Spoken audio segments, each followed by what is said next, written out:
Of SC brother classes powered by BM high school की कक्षाओं में आपका स्वागत है। आज की कक्षा में हम पाइथागोरस थ्योरम को डिस्कस करेंगे। आज की क्लास में हम आपको बताएंगे कि पाइथागोरस प्रमेय क्या है और गणित में इसका क्या उपयोग है। और ये क्लास बहुत ही इंटरेस्टेड होने वाली है और हम आपसे कहना चाहेंगे कि आप इस वीडियो को देखते ही लाइक, सब्सक्राइब और कमेंट जरूर करें और शेयर जरूर करें। तो आइए हम डिस्कस करते हैं पाइथागोरस थ्योरम। तो आज की जो कक्षा होगी इसमें हम पाइथागोरस प्रमेय,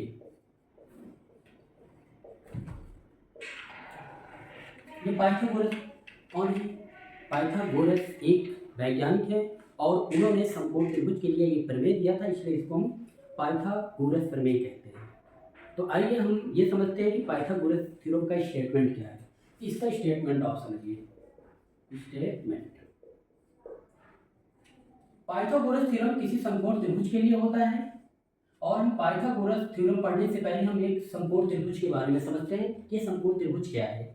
समकोण त्रिभुज ए बी सी है जिसमें से एक कोण 90 अंश का होता है, इसी को हम समकोण त्रिभुज कहते हैं। अन्य दो कोण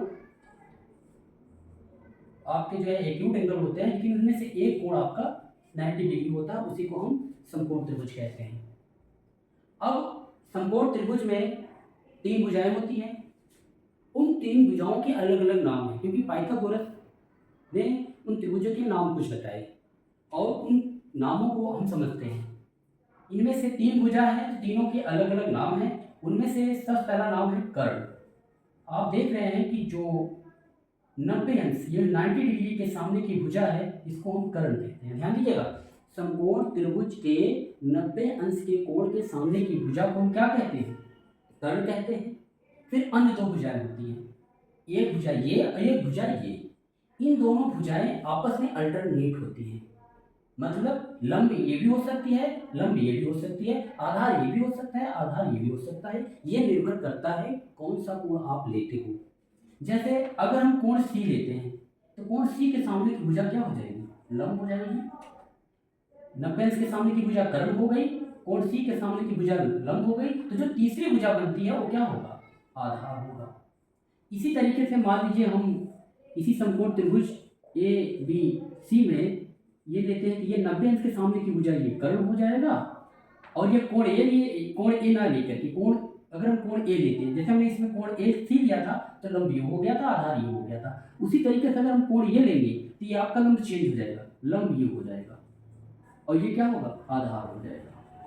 कहने का मतलब आपका जो कर्ण है वो फिक्स है, जो कि 90 डिग्री के सामने की भुजा होगी, लेकिन जो आपका लंब और आधार है ये फिक्स नहीं है, ये डिपेंड करता है कोण पर। जैसे कोण ए लेंगे, इसके सामने की भुजा लंब हो जाएगी और तीसरी भुजा आधार हो जाएगी, और कोण सी लेंगे, इसके सामने की भुजा लंब हो जाएगी और तीसरी भुजा आधार हो जाएगी। कहने का मतलब 90 अंश के सामने की भुजा को हम कर्ण कहेंगे और फिर उन तीनों में से जो कोण लेंगे, जो अन्य जो एक्यूट एंगल है, उन एक्यूट एंगल में से जो भी एंगल आप लेंगे उसके सामने की भुजा लंब हो जाएगी और तीसरी भुजा कर्ण हो जाएगी। तो यह था कि समकोण त्रिभुज में जो तीनों भुजाएं होती हैं उन तीनों भुजाओं के नाम क्या हैं। तो तीन भुजाएं हैं, उनमें से एक को लंब कहते हैं, एक को आधार कहते हैं और एक को कर्ण कहते हैं। उसमें कर्ण सबसे बड़ी भुजा होती है। समकोण त्रिभुज का जो कर्ण होता है वो सबसे बड़ी भुजा होती है और जो लंब और आधार होती है यानी दूसरी और तीसरी भुजा होती है। इसी के संदर्भ में पाइथागोरस ने एक प्रमेय दिया। हम उसकी स्टेटमेंट को देखते हैं। पाइथागोरस के अनुसार किसी समकोण त्रिभुज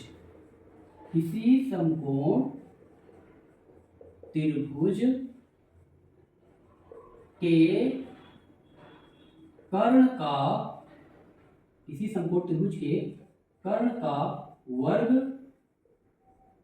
उस त्रिभुज के आधार और लंब के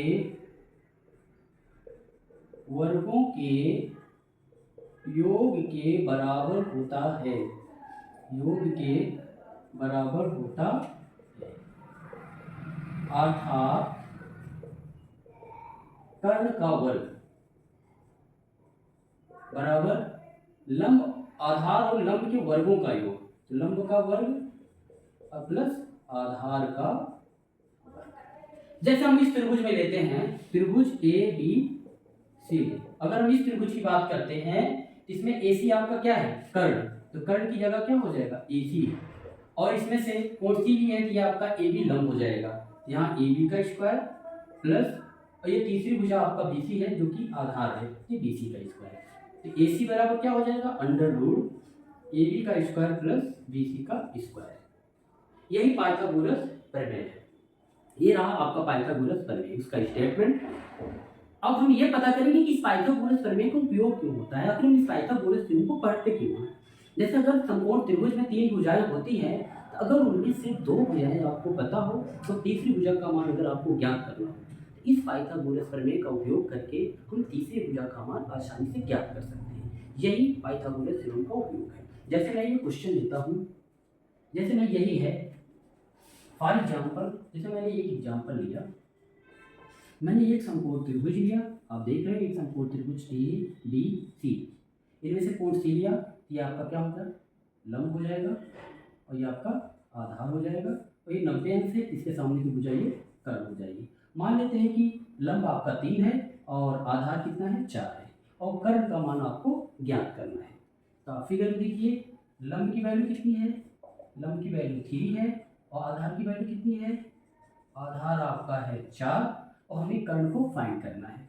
अब यहाँ हम आप पाइथागोरस प्रमेय लगा देंगे, पाइथागोरस प्रमेय से जब पाइथागोरस प्रमेय लगाएंगे तो पाइथागोरस प्रमेय है कर्ण का वर्ग बराबर लंब का वर्ग धन आधार का वर्ग।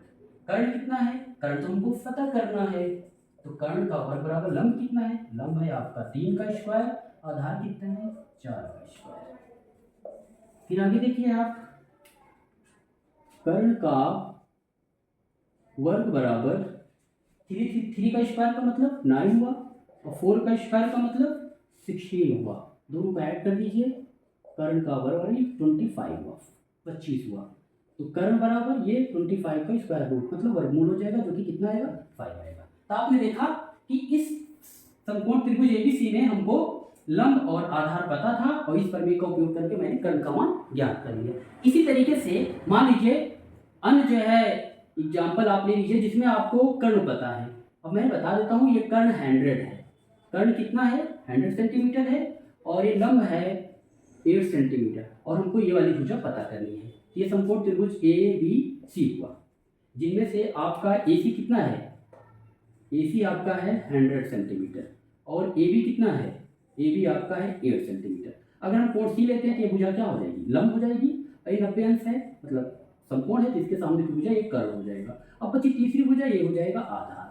इसका मतलब आपको कर्ण दिया है, लंब दिया है, और आपको आधार पता करना है। इसका मतलब ये आपका क्या होगा, ये आपका कर्ण हो गया, ये भी आपका ये लंब हो गया, और आपको BC का मतलब आधार आपको पता करना है। ठीक है, क्वेश्चन मार्क। अब आप पाइथागोरस थ्योरम लगा दीजिए, पाइथागोरस प्रमेय से जब आप पाइथागोरस प्रमेय लगाएंगे तो पाइथागोरस प्रमेय क्या होता है, कर्ण का वर्ग बराबर लंब का वर्ग धन आधार का वर्ग। अब आपका कर्ण कितना है, कर्ण का मतलब AC, ये AC का स्क्वायर इक्वल टू लंब का मतलब AB का स्क्वायर प्लस आधार का मतलब BC। तो वैल्यू रखो, AC की वैल्यू कितनी है 100, ये 100 नहीं होगा, ये 10 होगा, ये आपका 10 का स्क्वायर, और AB की वैल्यू कितनी है 8, यहाँ 8 का स्क्वायर, और आधार आपको पता करना है, BC का स्क्वायर आपको पता ही करना है, तो 10 10 जा 100, ये 8 जा 64 प्लस BC का स्क्वायर। अब हम इसको ट्रांसपोज करेंगे, पक्षांतर करेंगे, 64 को हम इस तरफ ले आएंगे, तो यहाँ ये प्लस है, इस तरफ आएगा तो माइनस हो जाएगा। ठीक है, ये आपका BC का स्क्वायर, ये 100 माइनस 64 हो जाएगा।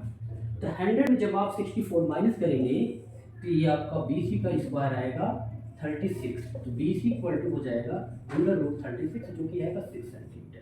BC का मतलब आधार, आधार आपका कितना आया, आधार आपका है 6। आपने देखा कि हमको लंब पता था, कर्ण पता था, और हम पाइथागोरस प्रमेय का उपयोग करके आधार की वैल्यू पता कर लिए। एक एग्जांपल और आप देखो, फॉर एग्जांपल ये कोई समकोण त्रिभुज है ABC, ये कोई समकोण त्रिभुज ABC है, हमने इसमें से एक ले लिया, एक क्या कहते हैं कि एक भुजा को मैंने ले लिया 12 सेंटीमीटर, सपोज करो मैंने इसको 12 सेंटीमीटर लिया और ये आपका है 17 सेंटीमीटर और हमको ये वाली भुजा पता करनी है। ठीक, मैंने मुझे ये पता था, ये वाली भुजा पता करनी है।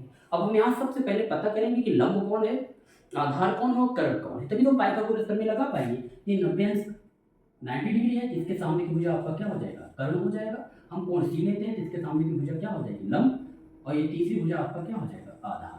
इसका मतलब कर्ण आपका कितना है, कर्ण का मतलब AC, AC कितना है 17 सेंटीमीटर और आधार कितना है, लंब आपका है AB, और यही आपको पता करना है, लंब आपको नहीं पता है। ये BC, ये आपका आधार है, आधार बराबर हो गया BC और कितना दिया है 12 सेंटीमीटर।